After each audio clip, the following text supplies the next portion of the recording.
లావణ్యాన్ని stop చేయడానికి వచ్చిన మగ ఆణిముత్యాల్లో ఇప్పుడు కెవిన్ ఒక ఆణిముత్యం అనుకోవాలా? మీరు ఆణిముత్యం అనుకోండి, లేదా ఇంకేదన్నా అనుకోండి.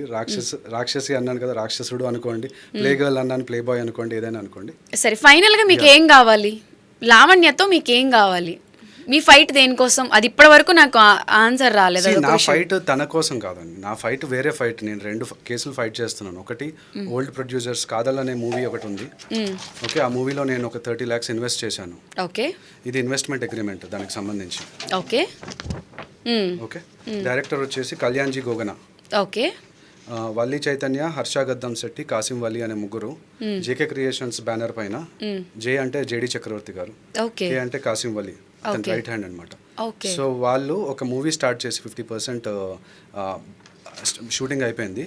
బడ్జెట్ ఇష్యూస్ వల్ల యాక్చువల్గా ఆగిపోయింది మూవీ. నేను ఆ టైంలో 2019లో డెలాయిట్లో వర్క్ చేస్తున్నప్పుడు నా దగ్గరికి వచ్చారు. వస్తే నేను పర్సనల్ లోన్ 30 lakhs తీసుకొని ఇన్వెస్ట్ చేయడం జరిగింది. ఇన్వెస్ట్ చేసిన తర్వాత వాళ్ళు మూవీని నాకు తెలియకుండా వేరే వాళ్ళకి అమ్మేశారు. యాక్చువల్గా జేడి చక్రవర్తి వాళ్ళ ప్రొడక్షన్. జేడి చక్రవర్తి గారితో ఒక మూవీ చేశారండి వీళ్ళు. 70mm MMOF అని చెప్పి ఒక మూవీ చేశారు.